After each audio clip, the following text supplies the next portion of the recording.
Hey everyone, and welcome to The Year Was, the podcast all about today that gives you just enough information to effectively be that guy at the party, causing all your friends to question, hey, who invited you? Like, seriously, why are you here? I am your host, Michael Montalvo, and for the next few minutes we will swim through the river of time to try and find out what makes today truly unique. In this episode, we examine the events that occurred December 7th and 14th.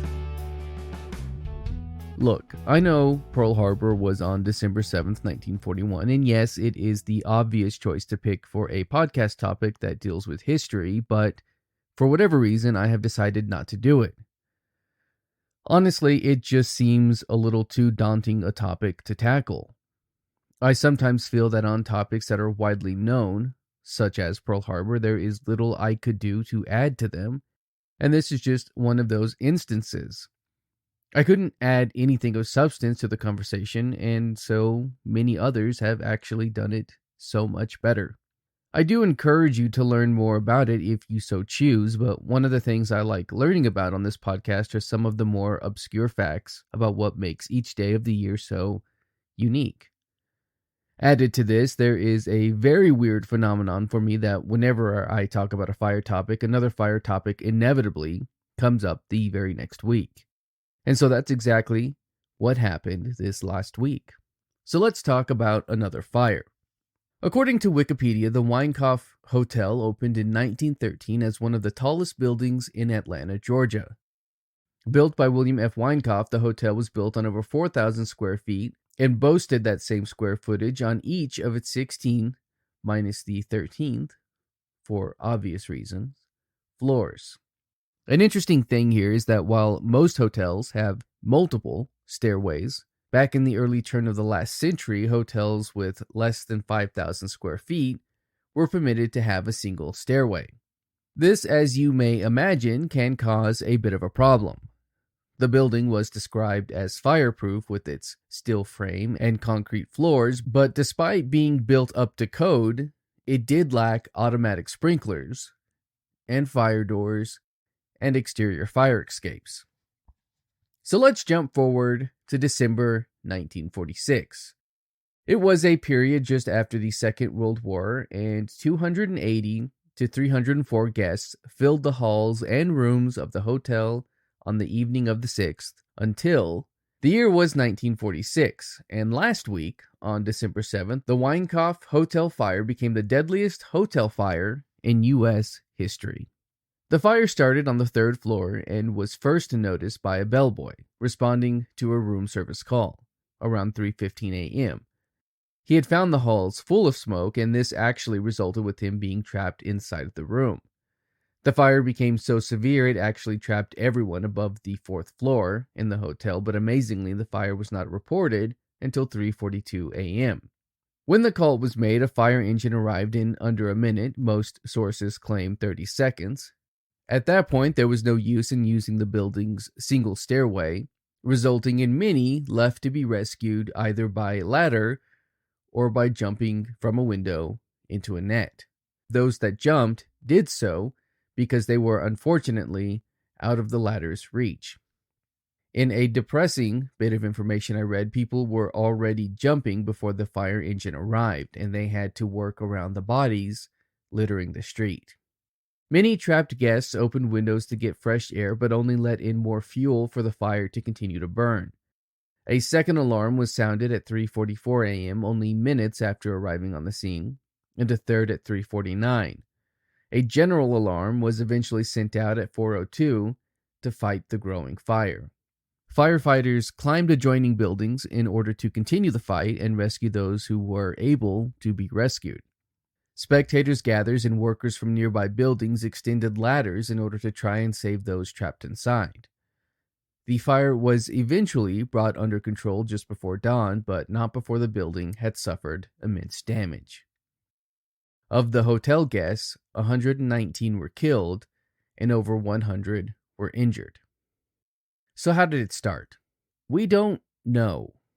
One theory, according to Wikipedia, is that the fire started in the west hallway where a mattress and a chair had been placed near the stairway to the 4th floor.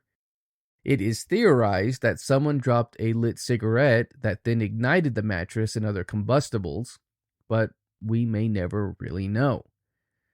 As one would assume, fire codes were updated, adjusted, or created to prevent this same type of tragedy from happening again, and while the hotel still stands today as the Ellis Hotel, many guests claim to see, hear, and smell the remnants of the fire and those who died on the property.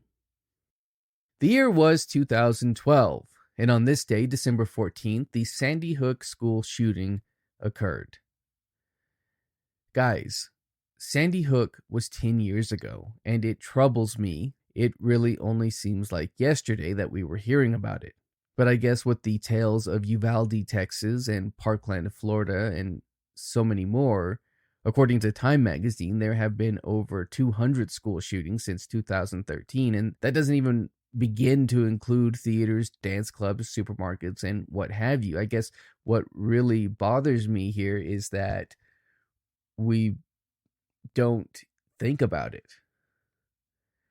In doing research for this, I found an article on MSN.com that speaks with Senator Chris Murphy. In the article, he talks about hearing of the shooting at Sandy Hook Elementary School and initially brushing it aside, under the impression that it was a workplace shooting and was something he could monitor while visiting New York City to see the Christmas decorations with his family. It was only after learning that children had been killed that he'd leave his family and drive straight to Sandy Hook.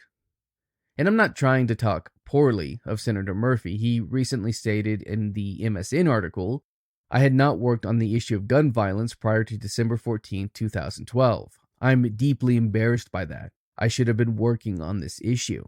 Recently, he even led an effort for the Senate to address gun violence. But what happened on that day? From History.com, the shooter, who I will not name, it's out there, you can find it if you want to, began his attacks by shooting his mother in their home. He then destroyed his computer's hard drive in order to make collecting evidence more difficult for law enforcement. Shortly after 9:30 a.m., the shooter shot through a plate glass window next to Sandy Hook's front entrance in order to gain entry into the school. The principal, Don Hochsprung, and the school psychologist, Mary Sherlock, went to investigate and were killed. He then made his way into the school, and while teachers and staff made attempts to safeguard their students and send him in the wrong direction, the shooter would enter classrooms and shoot those he saw. 154 rounds were fired in less than 5 minutes, and 26 lives were taken. 20 children and 6 adults. Emergency calls were made at around 9:35 a.m. and police rushed to the scene, arriving in minutes.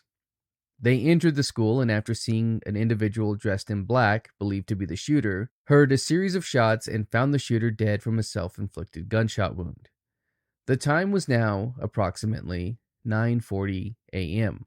It was one of the deadliest school shootings in U.S. history, and that sentence made me realize that this episode is about one of the deadliest somethings in U.S. history. In the aftermath, the shooter was determined to have significant mental health issues, but mental health professionals he had dealt with saw nothing that would have predicted his behavior.